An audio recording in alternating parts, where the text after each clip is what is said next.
Café Caliente, el mejor café Bueno, y nosotros continuamos con más de Café Caliente, por supuesto, hoy acá muy contentos con la visita del pastor Mario Carvajal nuevamente, quien nos viene a hablar acerca de este tema tan interesante, acerca de la religión y la espiritualidad. Y por supuesto, nos va a aclarar cuál es la diferencia entre cada uno de ellos para que nosotros podamos entrar en materia con este tema. Pastor, ¿cómo está? Buenos días. Muy bien, Ana, encantado de estar una vez más con ustedes. Gracias, es pues un gusto siempre. Entramos en materia. Dele. Entramos ya. Primerito, ¿son dos cosas diferentes, la religión y la espiritualidad? Sí, son dos cosas diferentes. De hecho, existe pues el concepto, la idea errónea de que es lo mismo. Aunque tenemos que reconocer que pueden subsistir, obviamente juntas, que eso sería lo ideal. Claro. Pero hay personas que pueden ser religiosas y no necesariamente espirituales, y a la inversa. Hay personas que son espirituales y no necesariamente religiosas. Para entender mejor, pues habría que tratar de definir un poquito más el concepto de ambos, ¿verdad? Sí. Y estaba viendo por ahí las entrevistas que se hicieron y la gente tiene una noción acerca de esto, pero siempre existe esa tendencia a creer que son palabras sinónimas. ¿Qué es el espíritu? Bueno, el espíritu, estamos hablando de ese ser incorpóreo, estamos hablando de la identidad del hombre, estamos hablando de su esencia. Obviamente yo como pastor me remito al texto bíblico, y en el texto bíblico nosotros entendemos que el espíritu pues es la esencia que Dios puso en el hombre.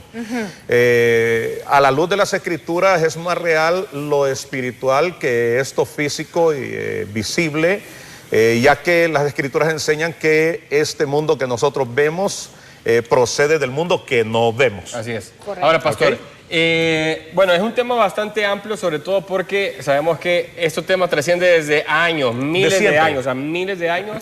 Se ha vuelto un conflicto entre la misma iglesia, el poder sacar un poco de la mentalidad a la gente entre la religiosidad o la espiritualidad. Ahora, como líder, en este caso, de una congregación, ¿cuál realmente es el pensar, ¿no? ¿Qué es lo que realmente se quiere tratar de transformar para que evite caer en ese problema donde ha caído la religión hoy por hoy, acerca de las personas que se vuelven fanáticas, las personas que de repente se encierran en cuatro paredes y dejan por fuera cuestiones como el amor, como la paz, como la benignidad, como el apoyo y cosas así? O sea, el fruto del Espíritu Santo, como lo habla la palabra. Bueno, comencemos definiendo lo que es religión, ¿verdad? Religión es la suma o el conjunto de creencias, de normas, de comportamiento. Podemos hablar acerca de esas prácticas rituales. ¿Qué es lo que hace pues que el hombre tenga una religión? Vamos a hablar de que la religión tiene que ver con una práctica donde se expresa una fe. La espiritualidad tiene que ver pues con esa inclinación hacia lo incorpóreo. Se supone que deberían de ir juntas, ¿verdad? Se supone que una persona religiosa debería ser una persona espiritual, pero por ejemplo en la Biblia tenemos el caso de los saduceos, que siendo personas religiosas no creían en los espíritus. Entonces ahí hay una incongruencia, ¿verdad? Eran religiosos pero no eran espirituales, porque el término mismo espiritual habla acerca de la inclinación hacia el espíritu, hacia lo incorpóreo, ¿sí?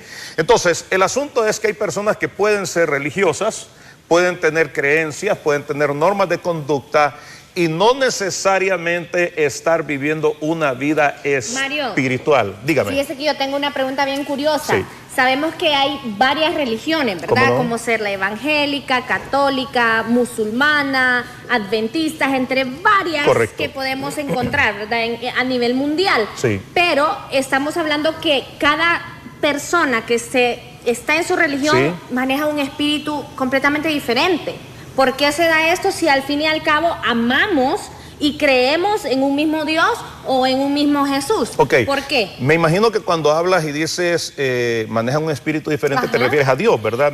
O su forma de comportarse hacia por ejemplo, si yo soy católica y usted evangélico, y entonces comienza a haber un roce y ambiente pesado. Lo primerito que voy a señalar es que no debería de existir conflictos en el sentido no propiamente de lo teológico, de lo doctrinal. Ahí van a haber conflictos, pero qué bueno sería de que nosotros hiciésemos uso de la tolerancia. y que pudiésemos en alguna medida respetar lo que creen otros sin dejar de afirmar lo que nosotros creemos. Sí. Obviamente la religión es la expresión del hombre para acercarse a Dios. Por lo tanto, va a variar de acuerdo a una serie de cosas que se conjugan, como alguien suele decir por ahí, cada cabeza es un mundo. Una vez más, la religión es la expresión del hombre y es la forma que el hombre tiene para acercarse a Dios. Entonces, de repente, la manera en que tú concibas a Dios, de esa manera vas a concebir tu religión también. Ahora, cada quien va a mantener su postura. Una de las características de las religiones es que tienen su propio libro de texto. Sí. Yo, por ejemplo, como cristiano, voy a decir no evangélico, ¿verdad? Porque hay que hablar de la cristiandad, católicos, etcétera, ¿verdad? Evangélicos, etcétera, ¿verdad? Yo como cristiano, obviamente, mi texto de referencia es la Biblia. Y en la Biblia yo encuentro que hay un solo Dios y un solo mediador entre Dios y los hombres, que es Jesucristo hombre. Sí. Eso es lo que yo creo. Obviamente va a aparecer por ahí el musulmán, ¿verdad? Que tienen el Corán, que es su texto de referencia para su fe, y van a hablar de Mahoma, y etcétera. Y así puedo ir enumerando, ¿verdad? Todas las formas y expresiones de fe que el hombre tiene. Pero voy rápidamente a decir lo siguiente. Hay un pasaje en las Escrituras que a mí me fascina y no lo dijo un teólogo, lo dijo un hombre común y corriente, pero lo que dijo fue avalado por Dios. Este hombre dijo: y sabemos que Dios no oye a los pecadores, pero si alguno es temeroso de Dios y hace su voluntad, a ese oye. Así es. Entonces creo yo que cuando un hombre, una mujer busca de corazón a Dios, lo va a encontrar tarde o temprano. De cierta forma. Bueno, pastor, vamos a hacer un pequeño alto del tema porque, bueno, ahí está nuestro compañero Efer Guevara completamente en vivo en directo. Recuerde que esta noticia la puede ver en desarrollo en el noticiero de mediodía de nuestro canal, hoy también en nuestras redes sociales, en Facebook, para que no pierda la pista de lo que está ocurriendo con esta nueva línea de investigación. Jesucristo subió, hizo la ascensión, luego el libro de Hechos habla de que la iglesia primitiva se reunía, y posteriormente, versículos más adelante, menciona a un hombre que fue uno de los más, para mí, uno de los más importantes. Saulo, antes llamado Saulo, ahora Pablo, quien perseguía a la iglesia. Hoy en día, muchos Saulos dentro de la iglesia atacan con la religiosidad a quienes realmente buscan al Señor en espíritu y en verdad, y forma un caos generando conflicto entre ellos y sacando un poco a la gente que no conoce todavía del Señor. ¿Es necesario entonces que Dios venga y se les presente a los tantos Saulos? ¿O qué se puede hacer para esto? Bueno, de hecho, fíjate que muchas personas suelen decir, es que si Dios se me apareciera. El Señor Jesucristo enseña, da una parábola donde un hombre muere, va al Seol o al infierno, y este hombre quiere volver a esta vida para advertir a su familia de que no vayan a este lugar. Pero la respuesta es la siguiente: a Moisés y a los profetas tienen, a ellos oigan. Si no escuchan a Moisés y a los profetas, así un muerto se les aparezca, no van a creer. O sea, cuando dice Moisés y los profetas, está hablando de la Biblia, está hablando de las Escrituras. Entonces, estos Saulos que tenemos dentro de las iglesias hoy en día, Brian, no es que Dios se les aparezca, es que lean el texto, es que lean las Escrituras y que le den una buena interpretación entonces a las Escrituras. Dale, Ariel, te doy paso para el... Gracias. Y porque sobre todo, básicamente ahí están las respuestas. Y que creo que también detrás de cámaras hablábamos un poco acerca de la lectura de los versículos y de los capítulos también en la Biblia. Y tengo una experiencia bastante importante en eso, porque mi familia es cristiana, evangélica específicamente. Y mi papá ha leído la Biblia más de 10 veces. Y algo curioso es que cada vez que él la lee me dice que entiende o interpreta y discierne cosas diferentes. ¿Qué ocurre en este caso? Bueno, yo le voy a contar, y por favor que esto no suene a jactancia, ¿verdad? En mi primer año de convertido, en un año, yo leí la Biblia 4 veces de pasta a pasta, ¿ok? Así. La leí más o menos en un lapso de 3 meses, leía y así, ¿verdad? La primera vez que leí la Biblia, Ariel, ¿sabe cuánto le entendí? Nada. Pero ¿y por qué la leía? Porque entendía yo que aunque mi entendimiento no estaba siendo cultivado, sí mi espíritu era alimentado. porque la Biblia viene a ser como un alimento espiritual, básicamente para el espíritu, pero por supuesto impacta también nuestro entendimiento. Conocimiento, Claro, es como el cuando conocimiento. estudiamos una carrera, ¿verdad? Correcto, correcto. Ya la segunda vez lo entendí un poquito más, ya otra vez lo entendí un poquito más, y hoy por hoy perdí la cuenta de cuántas veces he leído las Escrituras. Pero sabe, Ariel, cada vez que yo leo la Biblia, Brian, Ana, cada vez que yo leo la Biblia, siempre me encuentro algo nuevo. Es más, a veces he leído pasajes que los he leído 50 veces, 100 veces, de verdad no exagero. Y de repente, ¡pum!, un día me aparece algo y digo, wow, yo no había visto esto.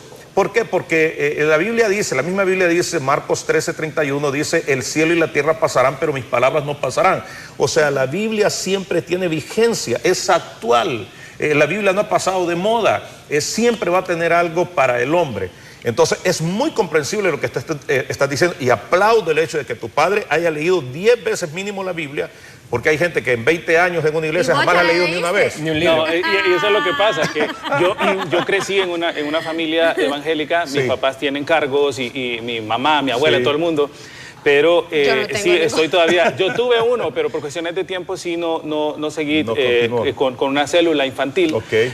Pero sí todavía tengo como esa cosita, ese deseo de poder decir, ni siquiera la Biblia he leído, porque hay gente, por ejemplo, yo conozco una niña que ha leído 950 libros y tiene 11 años, pero porque a veces no hay libros en las casas, pero en toda casa de buen hondureño siempre hay una Tenemos Biblia. una Biblia. Y ni siquiera el libro que tengo todos los días en mi casa lo he podido leer, y que es el libro que me va a traer, me va a alimentar espiritualmente. Pero es lo Bueno, mismo, este mira, tema la gente de es- repente se venía aquí a Salmo 91 o a tenerla abierta y es como, el Salmo me va a salvar. Es como o el que meme eso- de Eso la- no sirve. Eso Es no como, a ver, sirve. es como la persona que escondió los lentes adentro de la Biblia Sí, y sí. los encontró allá. 10 años después. 10 años después. 10 años Este después. tema picamos y extendemos, ¿verdad? De eso se trata. Pero ¿qué es más importante? ¿La religión o ser espiritual? Yo voy a decir que juntas. Yo voy a decir que la religión y la espiritualidad deben estar unidas. Deben estar unidas. Porque una vez más, la religión son las creencias, las normas de conducta y la forma o los rituales, ¿verdad?, de expresar esa fe. Y la espiritualidad Y la- es mi actitud también. La espiritualidad. Ahora, yo escucho sobre el espíritu del sexo, el espíritu de la tristeza, el espíritu de la maldad. O sea, que en esos términos que se hablan en la iglesia, ¿nos puede explicar un poquito? Sí, claro, porque una de las cosas que nosotros debemos de entender es que cuando hablamos de espíritu estamos hablando de entidades, estamos hablando de seres incorpóreos, ¿ok? Son entidades que son reales, que existen, claro, no todo el mundo lo cree, pero que son reales, son reales. No tienen cuerpo, pero fácilmente pueden seducir, pueden influenciar, pueden poseer a una persona. Entonces, hay personas, valga esta redundancia, hay personas que tienen algunos comportamientos no necesariamente producto de su propia identidad, sino producto de la influencia de un espíritu que su oficio, por así decirlo, es inclinar al hombre en esa actitud en particular que ese hombre está viviendo. Entonces, de repente, nosotros vamos a ver a un hombre o una mujer que han sido fieles y de repente aparecer que están tirando todo por la borda. Y no correcto.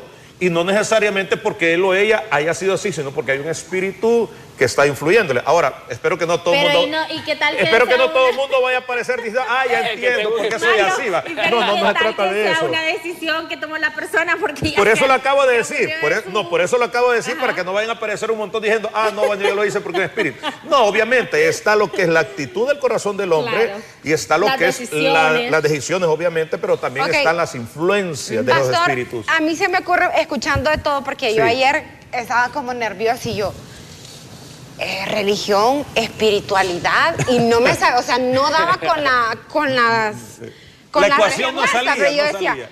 es que acaso son diferentes. No, pero son diferentes. Y escuchando respuestas de Sí. la gente, me di cuenta que realmente las personas piensan de forma muy distinta Sí, y que las sí. dividen cuando realmente deberían de ser Una juntas. sola, eso sería lo correcto. Pero mi pregunta es, si tenemos tanta falta de espiritualidad y como sociedad preferimos ir a una iglesia para ser catalogados de buenas personas, ¿cómo nosotros alimentamos ese espíritu para que realmente nos haga que seamos buenas personas y no solamente fingir que somos, porque luego Bueno. vienen las críticas para las personas que van a Sí. leer, mira, Sí, es de por eso pumpunear el señalan. pecho Correcto. y de mentiras.